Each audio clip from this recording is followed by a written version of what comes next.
All right, hi everybody, and welcome back. Phil Nagy on Sports, joined as always by Kit over on the West Coast, actually northern side of the West Coast. He's hanging out in Seattle for a while now. We tried to get the market in the background for you, but his Zoom camera was not participating this morning with us. So anyway, we're back for our Week 3 pre-game matchup analysis. And let's start it right off. Again, we saw the sim last night did not go the Browns' way. The Washington football team ran roughshod all over us. And so I'm excited to hear these keys, and hopefully we will not see anything like what we saw in the sim last night. So, Kit, let's take it away. Offensive keys to the game tomorrow. Right. Thanks, Phil. Okay, so for the offense, we got to run to negate that strong pass rush. They've really kind of established themselves. Chase Young, a lot of first-round picks in that 5D line. In fact, Kerrigan being a rotational piece is their sack leader on that defense. So that's pretty impressive. They've got a lot of talent there. But if we can set up the run game, we can negate that pass rush, because when they're rushing the quarterback, they kind of take themselves, especially once they work up the field, that makes it much easier to get past that first line of defense into the second, maybe even to the third. And that's where our backs excel, make one guy miss and they can break arm tackles. And we've seen that so far. If we get that going, that pass rush is not going to be quite as lethal. Awesome. Second one is going to be to exploit what is definitely a weak secondary.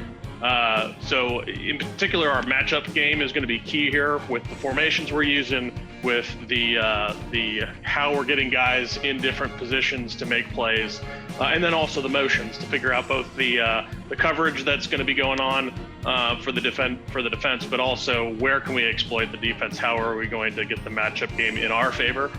We've got a lot of talent on our side, so we definitely have an advantage there. A lot of potential matchups that we're going to like going into this game. So if we exploit that weak secondary, that's going to be big for us. And then part of that is also going to be the blocking up front, keeping that O-line solid, and keeping Baker upright. If we can manage to do that, I think more so the focus for when he's in the pocket is keeping defenders' arms down, so that we can clear up those passing lanes, because we've seen a lot of tipped or knocked down passes so far. And if we can keep that going, or keep those down, then that'll help us a lot.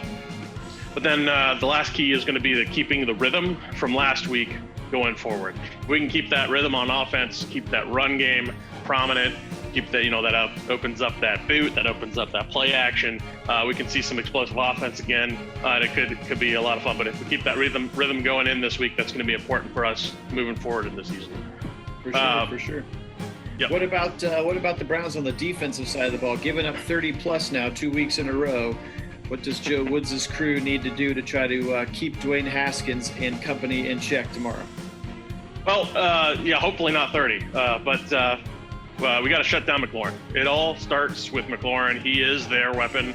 In fact, I heard a stat where he's got something like 40% of their offensive passing yards this year, which is just a massive number for one player to have. So if we can shut him down, take him away, then there are a bunch of no names behind him as far as the not that they're not NFL players, they still get paid too, but they're not the talent that McLaurin was, the guy that they lucked into from the Buckeyes in the third round, and has been just massive for them, especially that chemistry between him and Haskins. I think we need to shut down or continue that stout run defense. We have been really solid in the run defense. I know the sim did not go well for our run defense.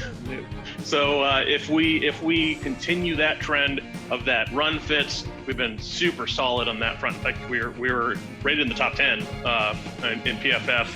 I think we were like the number 3 run defense per PFF, which is pretty impressive. If we continue to do that, we can be very successful this week, because if they don't have a run offense going and you take away McLaurin, they're going to struggle. And then lastly, we got to take advantage of Haskins. Haskins is, loved him at Ohio State, but he has not been great for the Washington football team. He has made a lot of just mental errors and technique errors at the NFL level, where if we take advantage of that, we can force them to throw into bad coverages. We can force them to throw interceptions. And if we can take advantage of that, that'll be huge for us. Great. All right, and then the overall keys to victory in Cleveland tomorrow. So I kind of view this as primarily a tune-up game for us in that this is a team we should beat. So a couple things that we need to do to kind of play along those lines. Number one, less than 20 points. We can't let them score more than 20 points on us this time. Our defense needs some confidence. We're going to bring in some guys back. That's going to be key for us to really hold them under that 20-point mark. I think is going to be a good confidence boost for that unit going forward. Less than 5 penalties as a team. We saw 8 last week. We saw, I think, more than that, 8 or 9 in the first week. So we need to clean that up. We need to be a little bit more clean on our execution and focus on playing well, being in a rhythm, and clean football. And then in particular, this week, I think is really important for us to focus on special teams and being effective in special teams. We saw a lot of damage done on that kickoff where we were the best team in that kickoff coverage in the NFL last year, and Prefer looked pissed about it in his press conference. But we got to be better there. We got to be better across the board. I think this is a really good opportunity for us to really focus special teams and be better on special teams. Okay, awesome.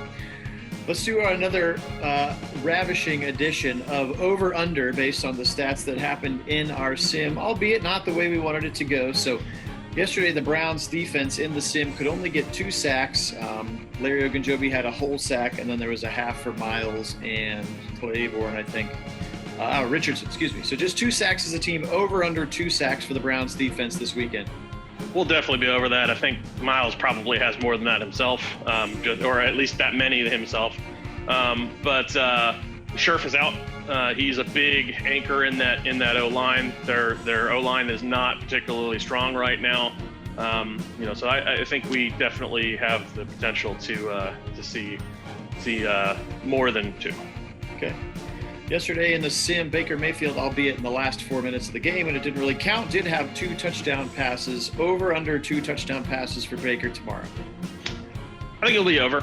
I think we're going to take advantage of that weak defensive secondary, and then once we've got that run established, we're going to see some big plays. I think OBJ may score at least 1, and probably at least 1 to Landry, and then I don't know, random for the 3rd. It'd be great to see Hooper get into the end zone for sure. I'd love to see that, yes. All right, and now not really an over-under, but what is more likely to actually happen? In the sim yesterday, we had dropped interceptions and dropped touchdowns. So more likely to happen for the Browns, a dropped pick, like right in the hands, bang, or right in the receiver's hands in the end zone for a dropped touchdown. Both things were bad. Which one's more likely to happen in real life tomorrow? Our team, especially with the way we've played so far, you got to give it to the interception side, not the dropped touchdown pass. We've been very effective in the red zone so far. We've really just seen one bad, what I would consider a bad drop, and that was that critical OBJ kind of drop on the 4th and 3 or 3rd and 2, whatever it was. But that critical drop, that drive stopper in the Ravens game. That set up for, it had the 3rd down because then we missed the field goal right after that. So that was a big swing in that game. That's been the only real bad drop on offense all year so far.